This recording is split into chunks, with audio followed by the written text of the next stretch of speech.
Welcome back to the Songwriters Green Room podcast. I'm your co-host, John Andrew Suchocki. And I'm your co-host, Tracy Suchocki. Now, John and I were able to see a songwriters showcase recently at our local museum, hosted by Bonnie and Taylor Sims. Two remarkable musicians. And the local talent they recruit for their showcases are always unbelievably good. Yeah, crazy good. So at the latest showcase, we approached each of them with invites for this podcast, where we could really take a deep dive into the behind the scenes of songwriting and the songwriting business. These are super busy people. Yeah. They travel the country from one gig to the next. But they are literally pros when it comes to songwriting. As such, they have much to share. And for exactly that, Michael Kirkpatrick was able to make it to our studio for our inaugural interview. Woohoo! Yeah. If you're already a fan of Michael, you're going to love this deep dive. And if you're not yet a fan, you soon will be. He is authentic. He is hilarious. He is the real deal. And he is a warehouse of stories. No kidding. Our interview went on for like 3 hours. It really did. And that would be a lot for a podcast. True. So with great difficulty, we whittled it down to about 60 minutes. So let's get to it. Yeah. Without further ado, we present to you the backstory of Michael Kirkpatrick and his many songwriting insights. 1, 2, 1, 2, hey. And yes, when speaking, sometimes it's hard to remember to breathe and support the voice when you're seated in a chair. Oh yeah, unbuckle my pants. There you go. Just loosen the top button. We are talking with Colorado-based vocalist Michael Kirkpatrick. Nice intro. I wrote up a little spiel here to read so people have context. Great, perfect. And you'll get it. You'll get it real soon. Okay. Blends acoustic fingerstyle and folk rock with bluegrass influences, creating unique songscapes that showcase his rich baritone voice and masterful guitar and mandolin playing. A Telluride Troubadour Award winner with over 30 years of stage experience, he currently fronts the neo-psychedelic Americana band Violet Pilot, and there are others, I understand. Well, yeah, just recently, The Holler, which disbanded pre-Renaissance era, about 6 years ago. Yeah. I call it the Renaissance. Yeah. So we got the Violet Pilot and the Holler. Hollers. Yes, and I also play in a Grateful Dead tribute act called Pickin' on the Dead with Tyler Grant and Jake Wolf and Ace Engfer on the bass. His passionate performances and storytelling have earned him multiple accolades, including the Fort Collins Musicians Association Lifetime Achievement Award. Scene magazine says of Michael that he has a voice of an anthropomorphic brontosaurus that has popped out of a children's book to teach kids about the dangers of playing with matches. Michael, thank you so much for joining us here at the Songwriters Podcast. It's an honor to be asked. And I'm so glad I met you at the Longmont Museum the other night. Yeah, Tracy and I were at the Songwriter Showcase at the Longmont Museum. Hosted by Bonnie and Taylor. Yeah. Why don't we start off with a song? I'd love to. Do you have any requests? Well, that brings up a question I had. Yeah? Now, how many songs can you hold that you feel comfortable playing? Before I go on tour, I'll tend to practice like 80 to 100 songs, maybe 10% of those covers. And then I have them on the 80 to 100 songs. Maybe, yeah. And I have those on the tip of my tongue for when I write set lists for each show. And I'm out on the road, for a week or two at a time. A wayo. Yeah. Yeah, okay, let's do that one. Good request. Is that an open tuning or is it standard? This is a quick note on the guitar because this is an audio program and you probably can't see what's going on here. This is a 12-fret Martin guitar, so the neck appears to be shorter than most acoustic guitars that are 14-fret guitars. This one has big strings on it, heavy gauge strings, and it's tuned down a whole step. Is that a 13? This is an SM15 Triple Martin. And I've owned a few of these. This is the second one I've owned. The first one was completely destroyed on stage at Alice's Champagne Palace in Homer, Alaska.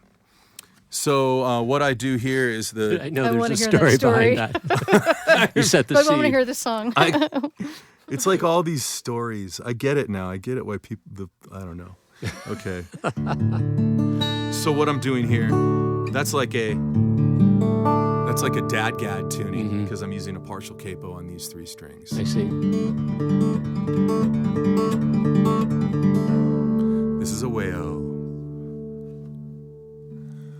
Walk through the door, the world shines differently.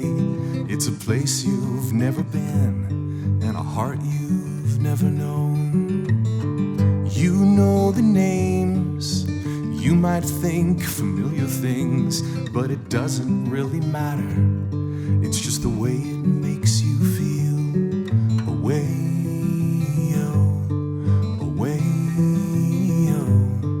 away, away. Painting your room the color of a dream. There's nothing you can hide behind something you can't see.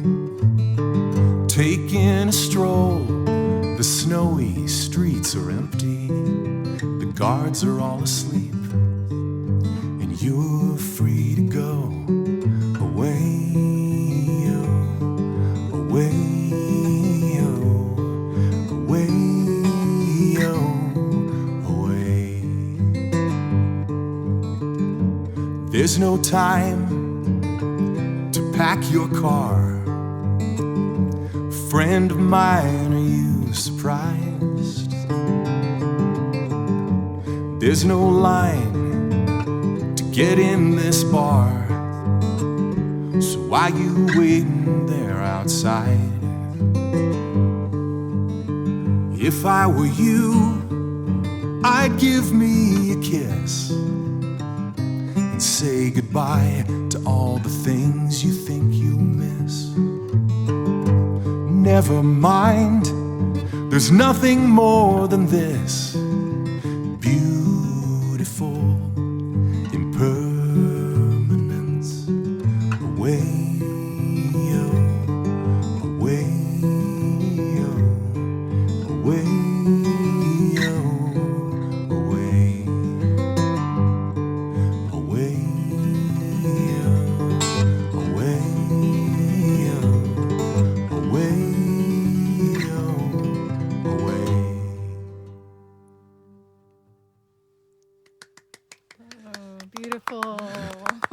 Thank you. That one, and of course Back to Colorado and Feather Dome, and Just to Let You Know are my favorite off of your latest album.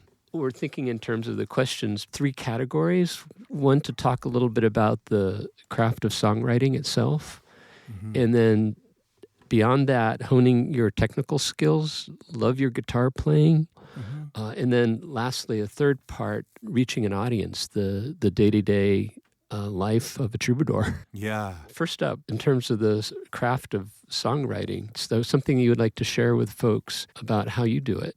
I mean, really what it comes down to is the inspiration. Are you drawn to write something? And if you're going to write something, is it worth being sung? For me, it's all about there's a spark that makes you want to write a song. I'm only a songwriter when I'm writing. If I'm in a writer's block and I'm not writing, I'm in performance mode and I'm practicing other things, but I'm not a songwriter at that point. I'm doing other things. So songwriting is about the reason for the song. If there isn't a reason for the song, then the composition doesn't happen. If there's no song, there's no reason to get on stage. I wrote a lot of crappy songs when I was a kid. I liked writing songs and I liked singing and playing, but I wrote a lot of crap. But crap makes good fertilizer. I think 90% of everything I write is crap. But you got a lot of wonderful fertilizer. Yeah, exactly. Yeah. And if I'm going to do an album of 10 songs, I'm probably going to choose from a pool of 100 and make sure that the 10 best songs, and it's not just that they're good songs, but they're good together. Because I think in that album format. Right. And I like the flow of the movement. With an album, you can get that whole vibe, that whole feel. Yeah, and that's a different vibe because people can consume music a single at a time on Spotify now. It's a lot more like radio and jukebox single culture from the 50s, actually. Absolutely, yeah. It's sort of like gone back there. So going back to where does the reason for the song come from? Yeah. And you're saying, if there's a reason for that song to be sung, where's that inspiration coming from? All over the place. I'll give you an example of a song I wrote for the band The Holler a long time ago, like 15 years ago. It's called Blue Jay. I was reading Edward Abbey's book, Desert Solitaire.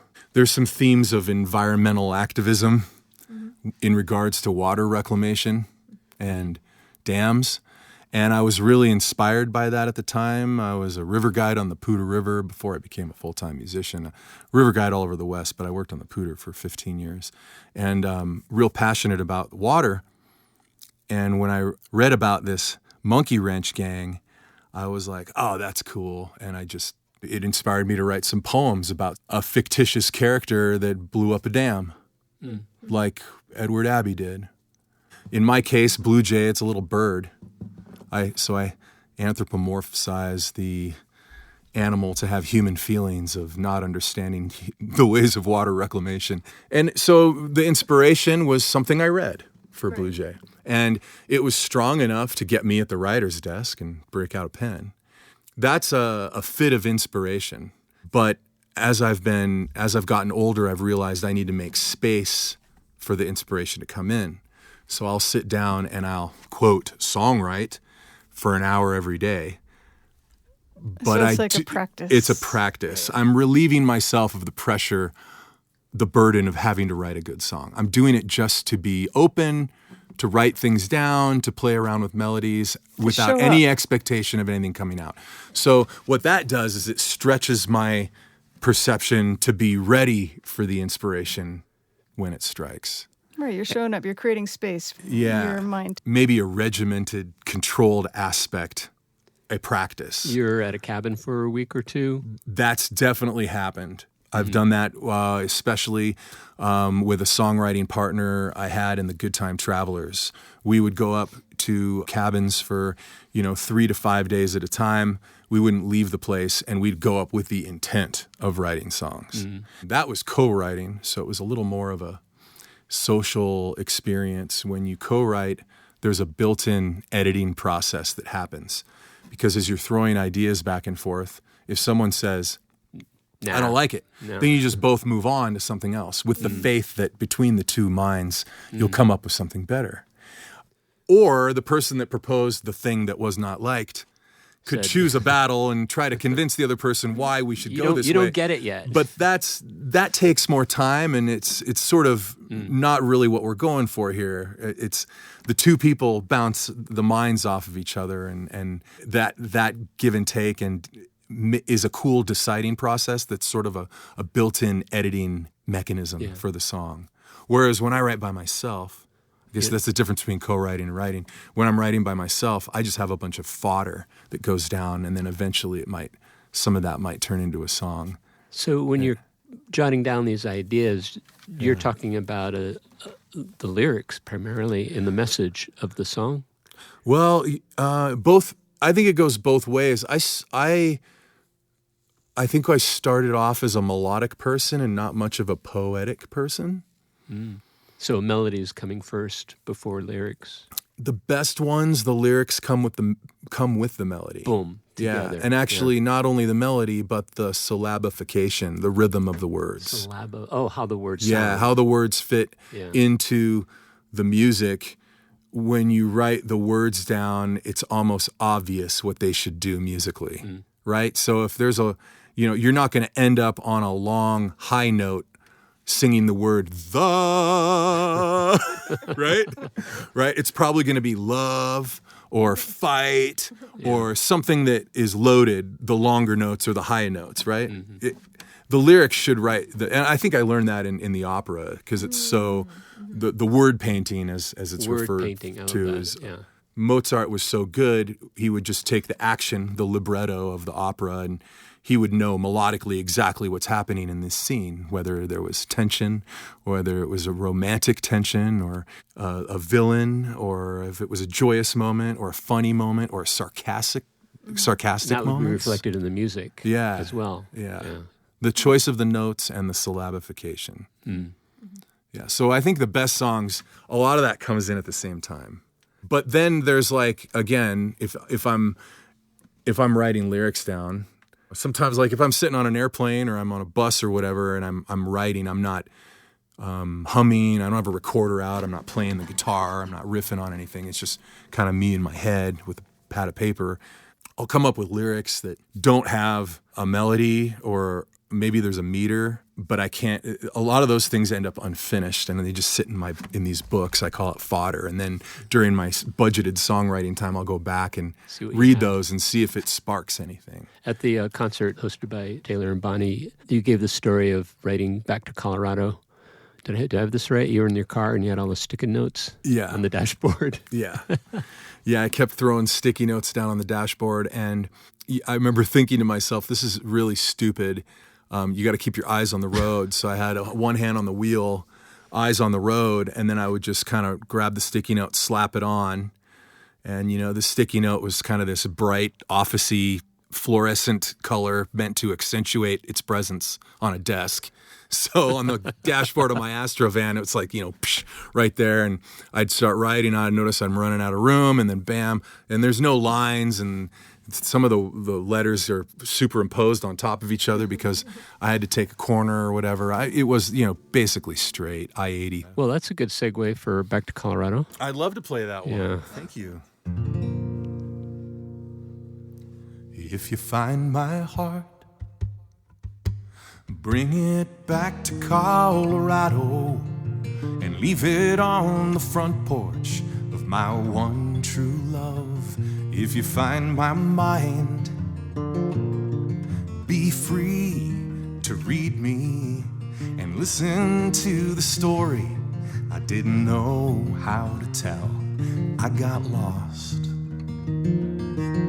torn apart and scattered, but it don't really matter.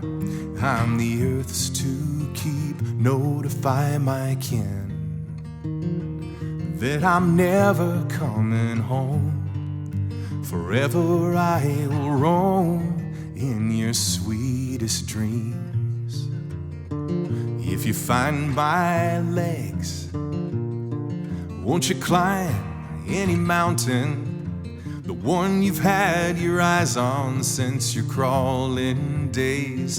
If you find my eyes, take a good look at your lover, and you will discover that smile so big I got lost, torn apart and scattered, but it don't really matter. I'm the earth's to keep, notify my kin that I'm never coming home. Forever I will roam in your sweetest dreams.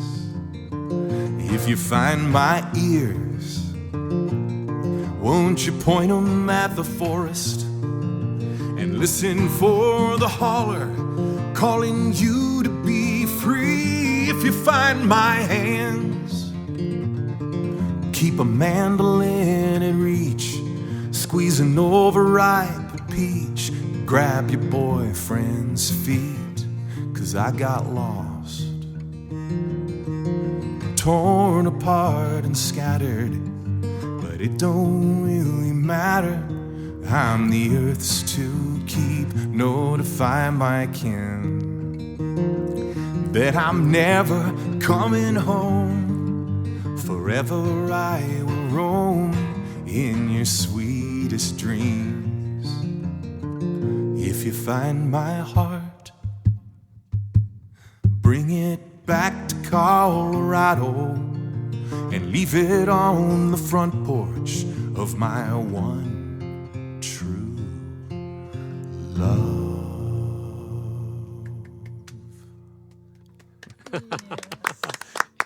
Thank you. Thank you. Now, when you got to the louder parts, you did this compression on your voice. Yeah. And on top of that, you were working the microphone. And I'm looking at the meter here, and it was Is it nice. even? It was even. Good. It was that means even. your compression levels are set correctly, and it means I'm working the mic all right without any monitors in my It ear. means you're a pro. Well, microphone singing is a technique I had to learn after the stage. Well, this is a good segue to talk a little bit about the skills. Did you ever take voice lessons? Or I did work on voice for a while. The first time I realized, I could study music was in high school. I was in a new high school in the quickly growing suburbs in the early 90s of Seattle. It was called Eastlake High School, and the choir director was looking for guys to round out the sound of the choir. So he saw me playing guitar and singing in the hallway because I would just not go to class and the teachers wouldn't really enforce that. So I just was writing music and playing in the hallway and yelling at friends. And Mr. Reich comes up and dressed in his signature sweats and flannel and says, "Hey, Michael, you got a great voice. You want to join the choir?" And I'm like, "I don't know, man. I'm kind of like happy right here." And he goes, "Well, I've got 42 ladies and only 5 dudes." And I was like, interesting. All right. And that was my first experience with organized singing. I think I was a junior in high school. Yeah, it's one thing to sing on your own, quite another to be singing with others. To learn to blend with others and to learn how to be a good listener ensemble for the conductor that has the vision that I don't have, right? Mm-hmm. And when you're sitting down with your guitar and just singing, you got your own vision and you're your own conductor. Yeah, but to be a part of a large company like that is a really good learning experience. So I sang all through high school while I was playing jazz guitar in the jazz band. I played woodwinds in the wind ensemble and in the and then when I went to college at Washington State University because my parents saved the money up. I was very privileged, and they're like, "We don't care what you study, but you must go to school." So, that's a gift and freedom in the same time, but it's a double-edged sword because I wanted to follow the Grateful Dead, but when I graduated, but my dad and my mom wanted me to go to college, so went to Washington State University and then realized, well, if it's on their dime, I can study music and I'm still doing what I want to do, right? Yeah. But, back then there were no popular forms of music education at university and conservatory level. You had grunge going on in that area. Totally. We had grunge and I was really into folk music, particularly older 60s and 70s acoustic Peter, Paul, and folk Mary. music. Dylan? Yeah, more like Dylan and like Pentangle and John Renbourn, Bert Jansch. Those are the 2 guitarists in Pentangle. I was really into Ian Anderson's acoustic guitar playing, so I listened to a lot of Jethro Tull, which brought me into the art rock realm, and that's where I discovered Frank Zappa and John Prine. I was a little into John Prine too, so I'm totally schooled in the folk music and in art rock, a la Yes, Moody Blues, Jethro Tull, Genesis, which brought me into Zappa, and then the voice and the guitar was a lot of what my parents were listening to and raised me on, which was the Cat Stevens, the Joni Mitchell, Neil Diamond, Mick Jagger's voice, Grace Slick's voice, Eric Burton and the Animals. My dad had a jukebox collection. Yeah, so I was really I got all the music. I think my first concert they took me to was Eddie Rabbitt. My mom was kind of on the country side and my dad was on the rock and roll side. So I'd always had music in my life, but the organized music had to come in this classical or jazz package at the university level. So I chose, and I decided to focus on voice, and I started for your college. Yeah.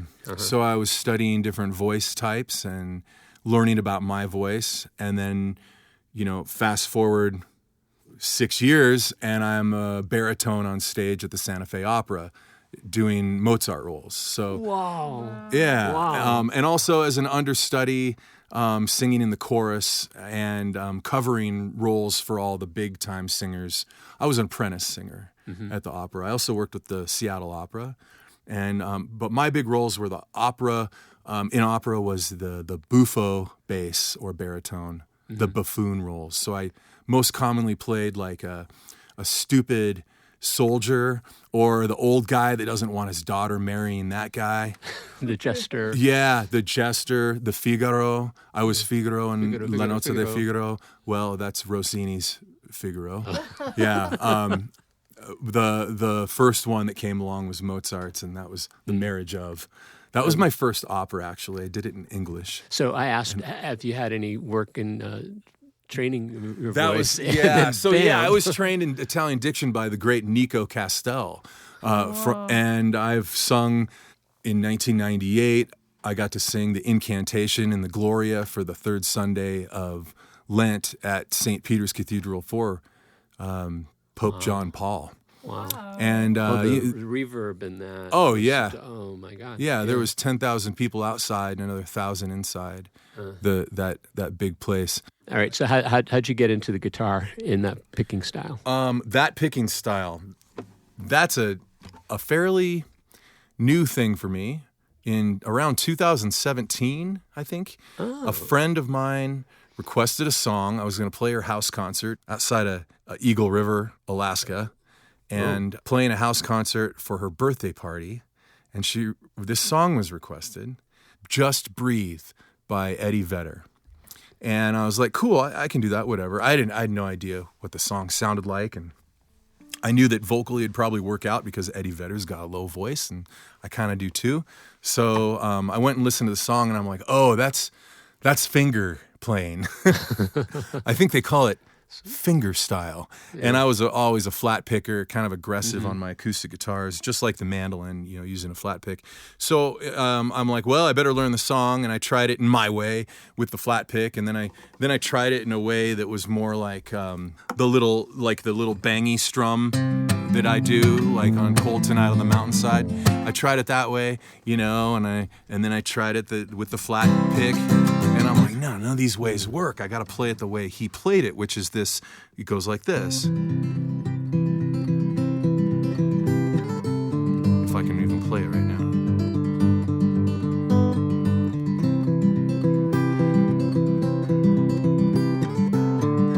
So I looked up on YouTube, which is where there's free music lessons, and realized that finger technique is called the Travis picks. It's basically this alternating bass line, right, with these other notes in between. So I learned Just Breathe like that, and I played it at the gig. And in the process of doing that, in the songs that I was writing at the time, that technique worked its way into the guitar accompaniment. We've not heard you play any other style. Yeah. So by 2 years later, so like by pre-Renaissance times, I would say 50% of all the songs that I did were with the fingers. Now, with Aweo coming out, the latest record is all finger style guitar and voice. Actually, no other instruments. So it's a very intimate, close record. I'm playing a lot of fingerstyle these days. So that Travis technique from Just Breathe is how it all started. And then, I've always listened to a lot of guitar players. I love classical guitar. You're doing more than just that. I have expanded on it. It was this little roll. It's like it's got the alternating bass line. I'm doing octaves right there. What's your pinky doing? Hanging on for its life right here. Okay, right there. Underneath, right on the pick guard. So it's bracing itself. Do you use your pinky? I do, yeah. When I flick things, right? But the pinky tends to go down for bracing in certain moments. So I heard Leonard Cohen do that in the song Avalanche. A lot of his early stuff where he's playing that nylon string classical guitar. Yeah, nylons, you can do it a lot faster. Exactly. Yeah. So that's why on this Martin I have the widest nut width that Martin makes out of a factory guitar. And I can get in between the strings to get a good purchase on them. And volume out of it. Yeah. And so I can actually get under the string and pull them. Whereas even if it's just... if it's like, a 1/16 of an inch narrower, I can't do it. When my other guitar was destroyed on tour, I was in a very supportive community, And I still had 3 gigs left, pretty high-profile gigs, and I was devastated because I didn't have my instrument. Yeah, the guitar is so what happened? Sorry, what happened at that evening? How did your guitar get? Oh, you want to talk about Alice's Champagne Palace? It's a pretty historic spot in Homer, Alaska. I think it might have been like one of the only, like the first music venue on the Kenai Peninsula, maybe. So I'd played the venue quite a bit. Had some magical things happen to me in that venue and this one night I was coming through on the solo tour, and I think it was March 14th. And I played my first 2 sets. I had a really good friend there who played bass, who was visiting Homer. I'm hesitating because I've never told this story on the record, and I've refrained from telling the story, even though it's got some great dramatic content and you could make a big deal out of it on social media and stuff like that, because everything needs to be a story and you have to come up with content and to excite people and make everyone think that you're doing stuff and that you have this the life of the troubadour, right, on social media. But I didn't say anything about this because this person was a close friend of mine, and he was super wasted and playing bass with me on the 3rd set, which was the set that probably shouldn't have happened because we were, it's one of those late nights in Homer, and it was the 3rd set. Had a guitar player, Jim Maloney, a Homer guitar player in town, great singer. He was up on stage with me playing, and then my buddy on bass. And we were doing Come Back Home to Me, a song with 3 chords that I know he's played a bunch of times, and I'm looking at him on stage trying to teach him the chords as we're playing it, and his eyes roll back into his head, and he makes the Jesus Christ pose and just falls straight back onto my guitar, which was in a stand on stage. I was playing, I had the mandolin slung at the time. It sounded like an anvil landing on a pile of dried gourds. I look back and I'm like, oh my God. Is he okay? And well, no, he was not moving. Jim dropped his guitar. He grabbed me and just gave me a big bear hug and just held me. And he's like, it's going to be okay. It's going to be okay. The audience was kind of like, knew something big had happened because they just saw my guitar get destroyed. And some fans that had been seeing me coming through Homer for 9 years or 8 years at that point got to see this look in my eye of terror. So when he went down on the guitar, he hit his head, and I was like unconscious. No one knew if he was still alive, and called the paramedics, and EMTs showed up and put him on a stretcher with an oxygen mask. He was unresponsive, took him to the hospital. It was super dramatic. And then the next morning he texted me a picture of this little scratch on the headstock of his bass. And he's like, do you know how this happened? And I'm like, oh man, you don't even know. Your guitar broke his fall. Yes. If your guitar wasn't there, he could have hit his head in the wrong way, Absolutely. And of course I love my guitar, but it's just a possession. Things come and go. It's made of wood and then glue. You said the community came together to help you out from then on. Yes. Yeah. Jim immediately let me leave the gig with one of his guitars. Wow. Andy Mullen, great guitar player out of Palmer, Alaska, lent me his D28, which was, I think, the guitar that I used for most of the remaining gigs. It had the widest nut I could find. Mm-hmm. Steve Norwood, another guitarist up there, offered his guitars. Melissa Mitchell offered me her guitars. People just came out of the woodwork wanting to help me out. I didn't want to make a big deal out of it at the time because he was such a good friend of mine, and I didn't want to place an emphasis on the mistake or tragedy of being too wasted on stage or whatever, or make a story out of his what's going on in his life. Whatever, fell on my guitar. I wrote this great little ballad. It's like, did you ever wake up to find out? It's like this little waltz. You fell on your buddy's guitar. Yeah, exactly. So, that was one of those instances that has spawned lyrics. No song yet. So that guitar has just a great story. Story is not over. There's a luthier in Fort Collins who is building a new body to go with the neck that wasn't damaged.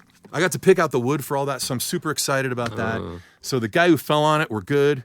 The guitar and I were good. The venue and I are good. They wanted to make sure there was no wild insurance claims against them and no one got hurt. We have adventure and we have story. Oh, man. That's a life, man. That's the life of the troubadour. And I got to say, it is experiences that are devastating at the time are the ones that, it's like the bad trips are the ones you learn the most in your life from. So we look back and laugh at it now because everything is all good. It was just part of this crazy journey. But the lifestyle of a troubadour is... It's hilarious and tragic, and you fall asleep crying a lot, wake up mad or crying. So there's ups and downs, and at least this guy does. You do your best to take the long view. Yeah, right. Totally. And you love being on the road. I love being on the road. Just watching those lines come at you.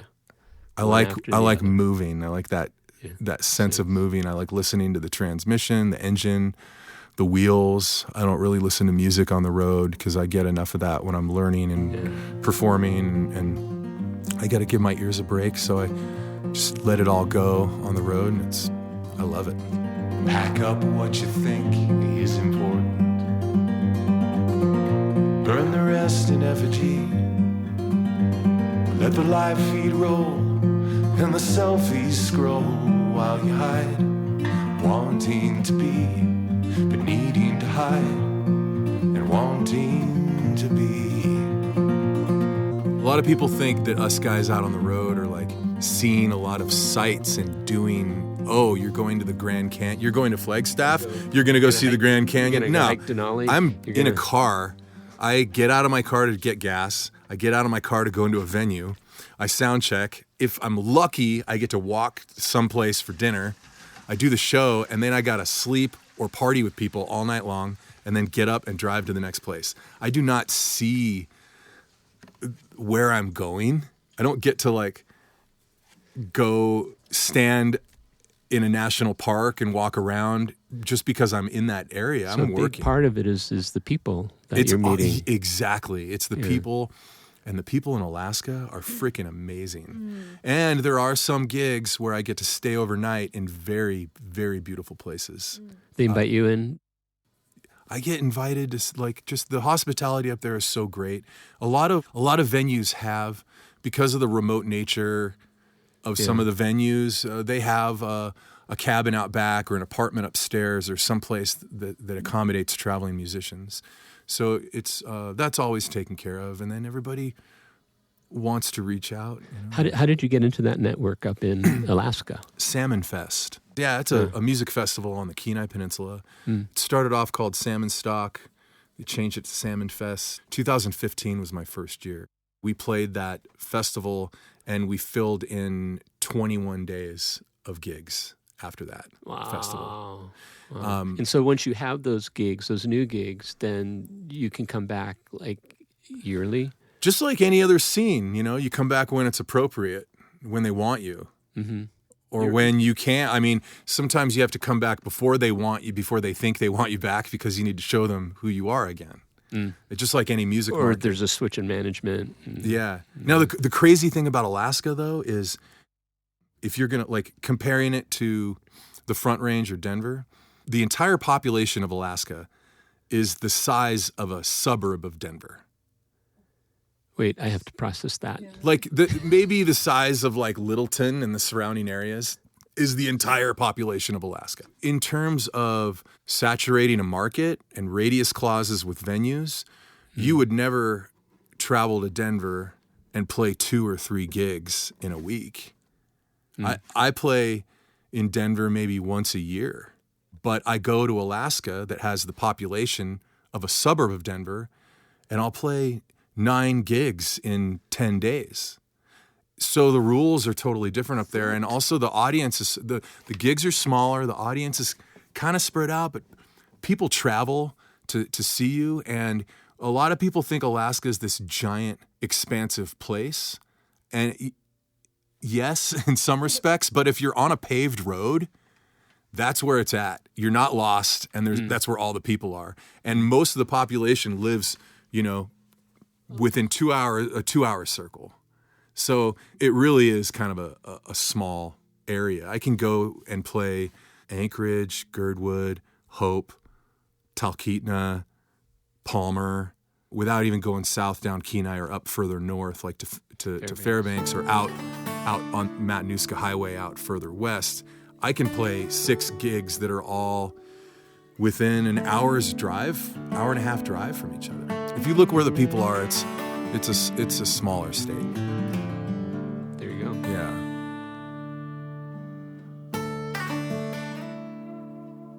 Is there a season to troubadouring, traveling around doing gigs? There are definitely more music festivals in the summer, especially in Colorado. We have a beautiful climate here. Yeah, we love it. And I'm sure you've been to some awesome music festivals in Colorado. Up in Lyons, we've not been yet to the one up there. Rocky Grass. Yeah. It's so good. And Folk Festival. You had mentioned to me before, that's how you got your inspiration to move into doing this more as a profession. You said you're up at the Lyons. Yeah. In 2012. As a workshop? My wife, Marie, enrolled me into the Planet Bluegrass Rocky Mountain Song School, which is the week before Folk Fest. And they take a bunch of songwriters. You just sign up and go if you got the cash. I haven't had cash since then, so I haven't gone back since then. Plus, I'm working. I can't take a week out of summer to pitch a tent and hang out with a bunch of songwriters. It'd be nice. I would love to. But I'm not at a point in my life right now where I can do that. But at the beginning of that transition into being a singer-songwriter, I was a band leader and I wrote songs. I played in bands, but I wanted to get out and play the songs by myself. This song school was just an amazing force in contributing to that transition, because I was able to meet the others. I met other people that were like me, and I had no idea that there were other people like me. All of a sudden, I'm hanging out with like 100 of them. That community. Yeah. And songwriters of different levels of professionalism, and some great songwriters and some super shitty songwriters. But the one thing they all had in common was the desire to meet with each other, and they all had enough money to go. So I thank Marie for sponsoring me for that first year. I loved it. When you meet the others that are doing the same thing or trying to do the same thing, it affirms you. It makes you realize you're not so weird after all. It affirms and you learn. Yeah. You learn. I loved what you said earlier about co-writing, right? And much of what you're sharing here is, again, a learning experience for us. Yeah. Thank you so much, Michael. This is a beautiful studio you have here. I love it. The basement studio. Yeah. Anything else? I don't know. I feel like wait, there is something else. Yeah. You haven't pulled out the mandolin. Can you play something for us on that? Yeah, of course. Thank you.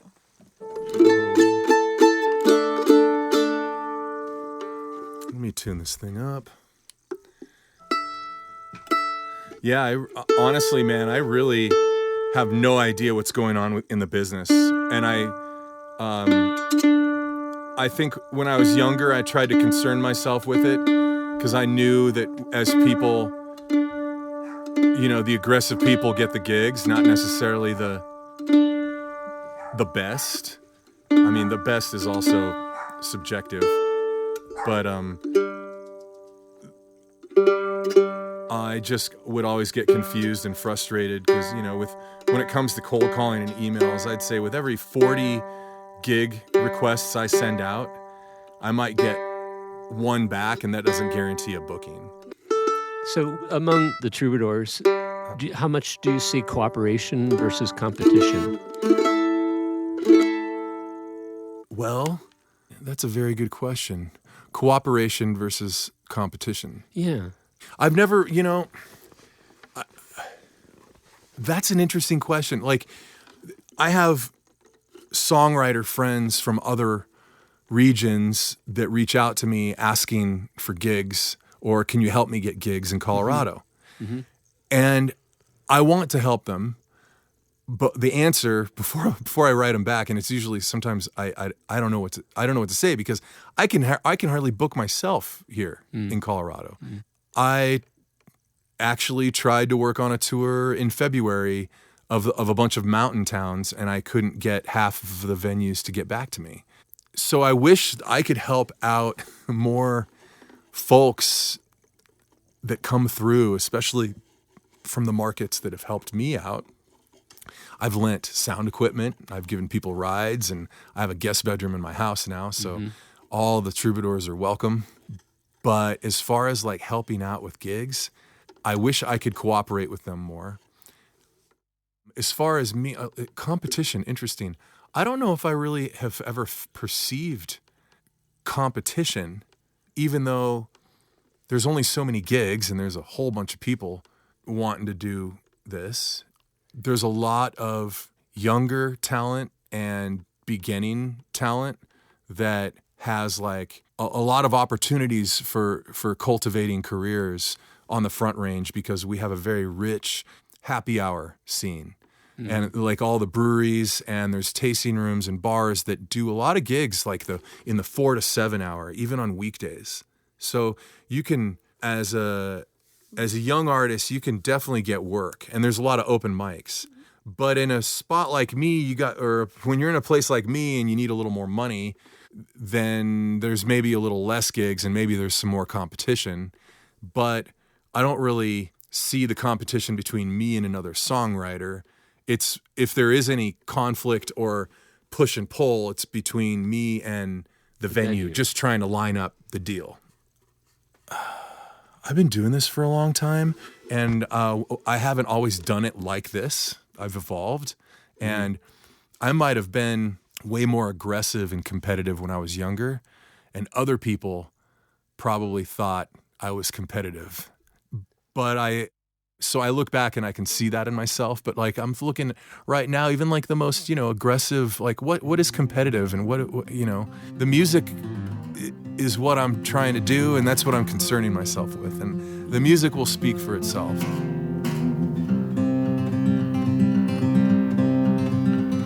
Not a day goes by when I don't think about you, babe. Not a day goes by when you're not on my brain. See you smile in the morning glory, fine again, blowing dandelion seeds into the wind. Not a day goes by when I don't need you, babe. Not a day goes by when I don't need you. I can tell when the music is touching people. I have that feeling on nights where I make $5. And I have that feeling on nights when I make $1,000. Yeah. Associating a dollar value with your product or the experience is really a tough thing to do. And when it comes to making this pay, I have bills, right? That is a huge burden on your art when you decide I'm going to be a full-time artist. All of a sudden, then this needs to pay your way on this planet. It's almost like, well, can't you just play this for free? Can't you do this gig for free? Yeah, don't you love this so much that you do it for free? Right. Well, can you come play at this? Yeah. I mean, I know accountants that love their job, but they're not going to do my taxes for free. Yeah. The other thing is I got this high school reunion coming up, and everybody, there's some people, they're like, are you going to come bring a band and play some music? And I'm like, okay, I get it. I'm a musician, and I graduated from that high school.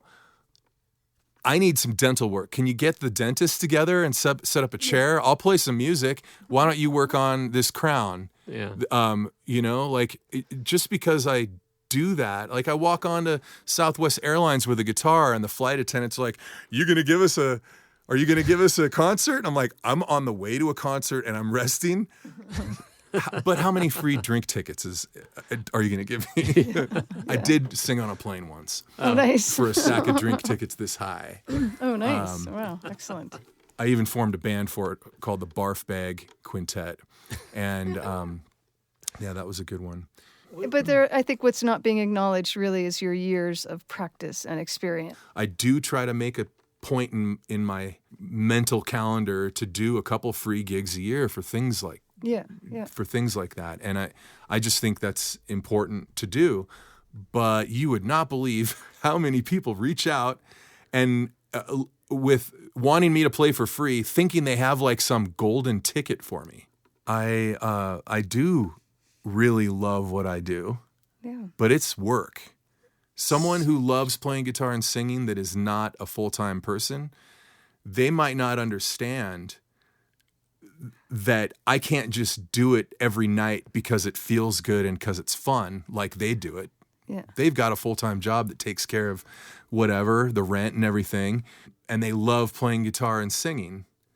That's great. I do too, but like I only have so much energy and capacity to give, and a song is giving. Absolutely. Yeah. Now, I'm also going to do it because that's who I am, and I don't think about it. It's like a little birdie out there, just doing its thing, tweeting around. Mm-hmm. So if you catch me in the right time, you might get a free show out of it or whatever, or if that's what people are looking for. But like, here's another thing. It's a mind huck to like think about, to say what I just said about, it sounds so ungrateful or pretentious to turn down the host at a party that asked you to sing a song, right? Because it from the outside, it really does look like that. And I've been told, quit being a selfish asshole. And it's like, on one hand, I totally see that.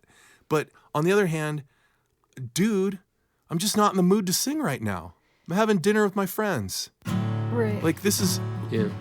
Should you be 24/7? Oh, you're a dentist? Will you look at my crown? I feel like it's coming loose. Well, there's nothing left to do but take you along with me, babe.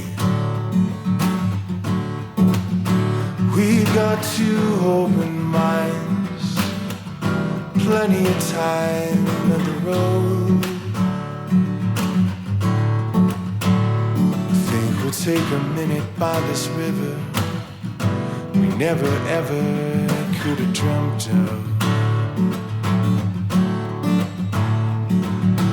Running around the country getting stoned and falling in love. Oh, mushrooms and birds, a stolen kiss, and the rain came. Got two questions before you take us out on the mandolin. Oh, of course, yeah. After a gig that goes really well, energy's high, your dopamine level, your serotonin, everything's just going off in how do you calm down? Very, very good question. Well, there are dissociative psychedelics such as ketamine. I'm just kidding. No. But seriously, you're right. Everything's so and then there's alcohol. People wind themselves down by eating a lot.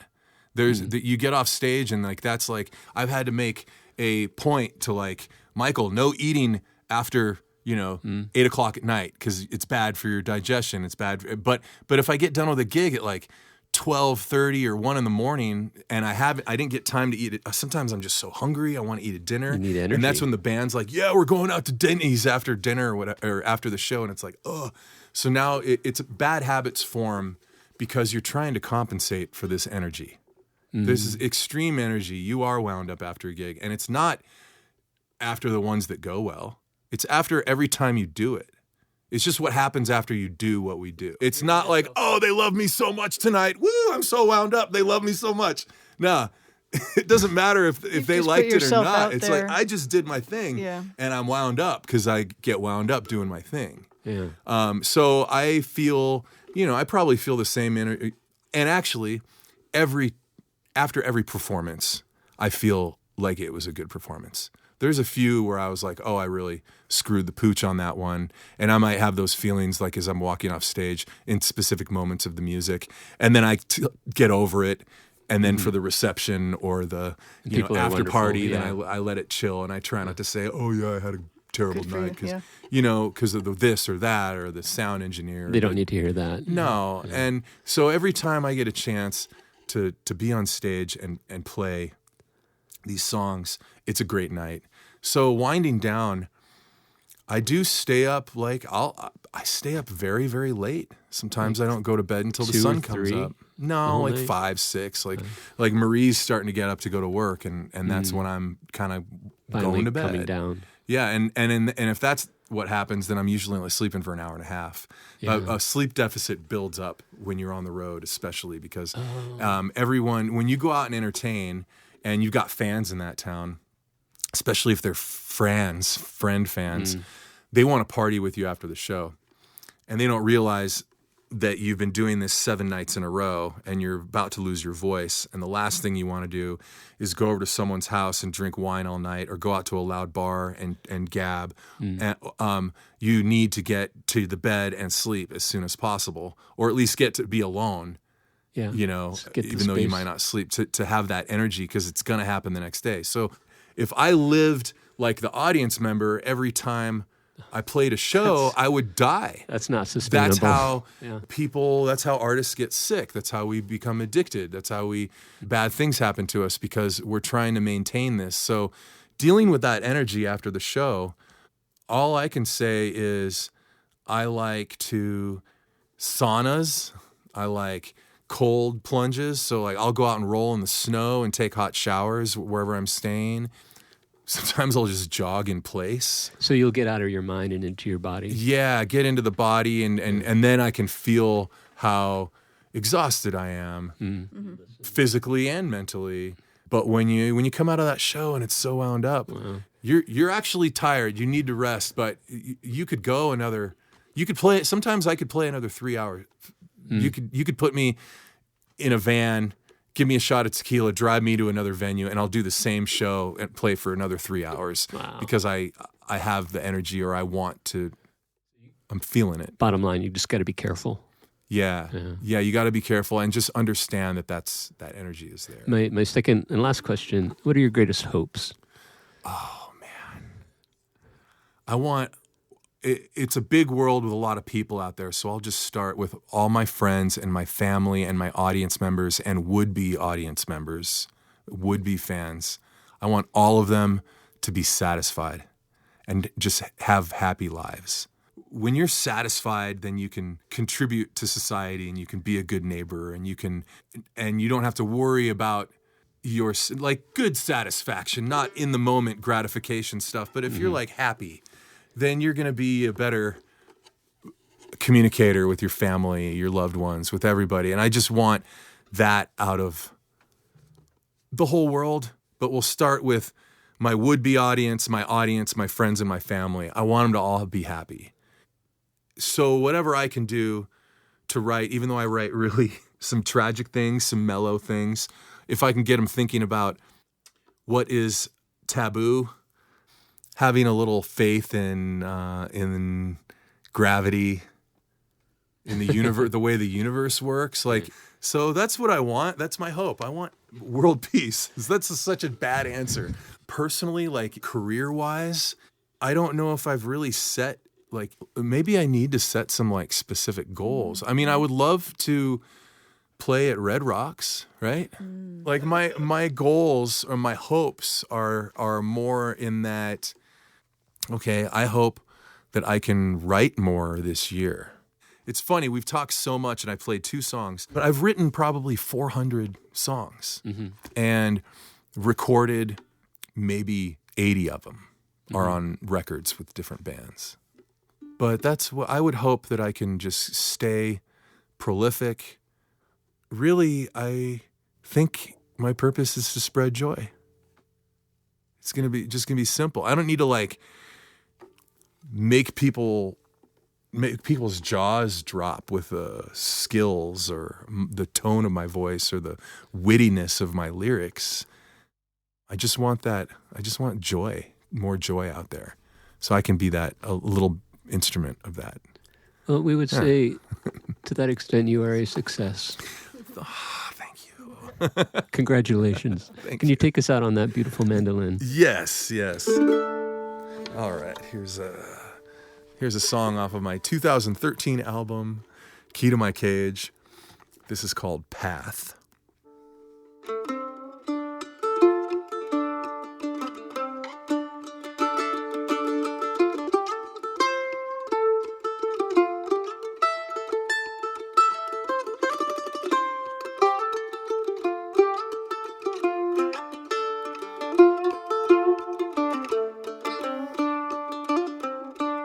Well, I searched my soul for the answer.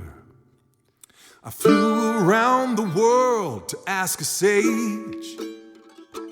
Well, I prayed to every god that man made, Lord, but I still have no key to my cage. I was raised by the church to feel spirit, a tie around my neck as I prayed. I cried, Lord, Lord, Lord, if this is what's in store, you're no Lord, you're no Lord, you're no Lord. So I ran like the wind to the mountains. I listened to the raven on the breeze. I hollered at the stars and I stared at the moon with hope that I'd find my key.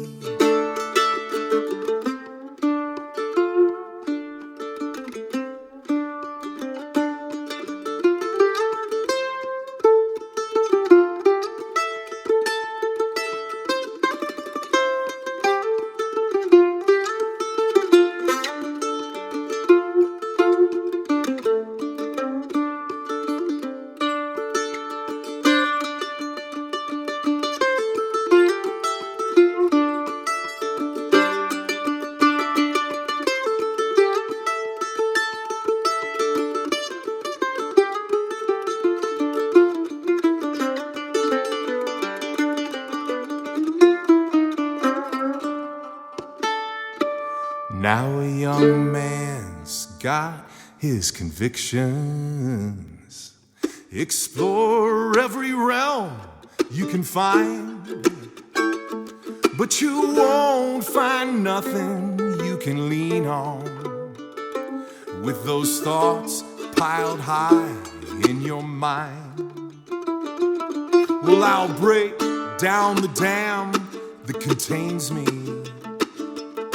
I'll take a wrecking ball to the wall in my head, yeah, 'cause that key's inside, I can feel it glowing bright, and the myth that was me is now dead, and the myth that was me is now dead.